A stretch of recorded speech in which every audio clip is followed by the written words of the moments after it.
Madame, Monsieur, chers amis, je vous présente au nom du Conseil municipal les vœux les plus sincères pour que l'année 2022 vous apporte l'espoir, la joie, le bonheur et avant tout la santé. Je formule le souhait que les mois à venir vous soient agréables et qu'ils vous permettent d'avancer vers un avenir serein. J'espère que cette période s'avérera plus heureuse, plus favorable. J'espère que nous pourrons nous éloigner des affres des 2 années précédentes, comme le gouvernement l'envisage. Nous avons été trop longtemps privés d'échanges par la crise sanitaire. Les mesures d'urgence, les privations et les interdictions ont profondément bouleversé notre quotidien. Elles nous ont fait renoncer à bien des aspects de notre vie sociale. La chute vertigineuse de la participation aux élections municipales, départementales et peut-être demain présidentielle en est un exemple parmi d'autres. Désormais, nous devons disposer d'un pass vaccinal pour accéder aux bars, aux restaurants, au cinéma, aux salles de sport, de spectacle, aux activités de loisirs et aux transports interrégionaux. Les changements sont multiples et profonds. Les maires et leurs équipes ont dû s'adapter aux directives gouvernementales. Celles-ci ont souvent amené les élus de proximité que nous sommes à prendre des mesures impopulaires auprès des élèves, de leurs parents, des équipes enseignantes, des personnels municipaux, des acteurs de la vie associative, sportive et culturelle. Je pourrais poursuivre, mais je préfère m'arrêter là. Nous sommes nombreux à vouloir oublier l'année 2021. Je veux toutefois vous assurer que l'équipe qui m'entoure et moi-même conserveront la mémoire du programme pour lequel nous avons été élus et pour lequel nous restons pleinement mobilisés. Certains de nos objectifs sont déjà atteints.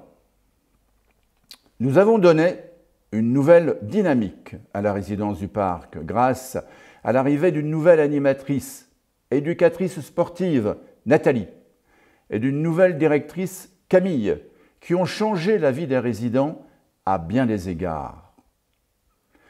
Nous avons amélioré l'accompagnement individualisé des personnes en difficulté grâce à l'investissement de notre référente solidarité Jasmine, dont l'expérience est un véritable atout.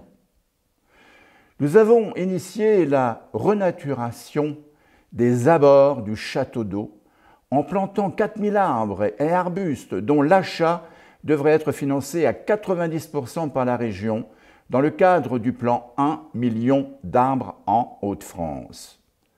Nous avons obtenu l'habilitation de 25 itinéraires de randonnée auprès de la FFRP, à laquelle le club de marche est aujourd'hui affilié. Nous avons poursuivi le développement du numérique dans les écoles publiques, où 5 vidéoprojecteurs et un nouveau tableau blanc interactif ont été installés il y a peu. Nous avons procédé à l'extension du réseau d'eau potable du cimetière communal. Nous avons modernisé une nouvelle partie du réseau d'éclairage public. Nous avons équipé le marché hebdomadaire d'une installation électrique cofinancée par le fromager. Nous avons remplacé 2 véhicules des services techniques municipaux. Nous avons alimenté la borne de recharge des véhicules électriques installée sur le parking du Vivier en partenariat avec la communauté d'agglomération. Nous avons voté le subventionnement de l'achat de vélos électriques pour les Punéens. Nous avons mené de multiples travaux d'entretien dont vous pourrez prendre connaissance par le biais de la rétrospective qui sera dans votre boîte aux lettres d'ici peu. Nous avons favorisé la participation citoyenne à la gestion de la collectivité en désignant 7 délégués de quartier.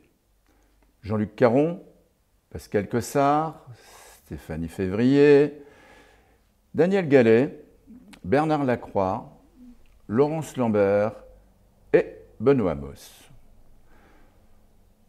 Je veux les remercier publiquement pour leur engagement. À peine nommés, ils étaient déjà dénigrés et diffamés par la poignée de troublions qui n'ont pour seul recours que de semer la suspicion, les mensonges et les malveillances pour exister. Je veux aujourd'hui leur dire que leur engagement au service de leurs concitoyens est la meilleure réponse aux insultes et aux médisances qui ne trompent personne. L'équipe qui m'entoure et moi-même avons fait le choix de poursuivre notre action. L'environnement et le cadre de vie restent au cœur de nos préoccupations. Nous étudions les possibilités d'étanchéification de l'étang du parc de loisirs dans la continuité de la construction des terrains de pétanque couverts du City Stade et du Stade Park qui portent aujourd'hui le nom de Frédéric Guillemin, pour lequel j'ai une pensée particulière. Nous travaillons à la réduction de la consommation énergétique des bâtiments communaux. Nous collaborons également à l'aménagement de l'extrémité de la rue Haute en partenariat avec le CIBLA, qui a débuté une étude portant sur la réfection des accès au bois des dames. Et dans ce cadre, nous contrôlons aujourd'hui le bornage des sentiers, routes et espaces publics qui ont trop souvent été altérés par des agriculteurs peu soucieux des limites de leur propriété aux abords de la rue Haute, de la rue de la Mai et de la résidence du 8 mai. Ce travail nous permettra d'envisager sereinement la réfection des routes qui nécessitent une attention particulière. La rue Henri Barbus figure parmi nos priorités. Nous avons engagé l'étude de l'enfouissement des réseaux de cet axe communal. Cette démarche s'inscrit dans la logique d'une urbanisation raisonnée. Cette urbanisation est un sujet qui fait l'objet de récupération et contre-vérité. Il est vrai que beaucoup de gens veulent s'installer à la Punois. On voudrait nous faire croire que l'eau n'est pas prise en compte dans les projets de construction. Pourtant, nous avons été les premiers à imposer la gestion à la parcelle, bien avant que l'État ne décide que la communauté d'agglomération serait la seule compétente en ce qui concerne l'écoulement des eaux.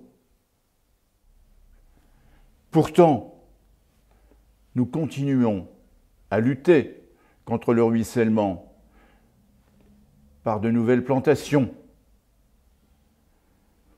Pourtant, nous allons souvent au-delà des prescriptions du plan de prévention des risques. Il est facile de réduire un phénomène de crue à une question d'urbanisation.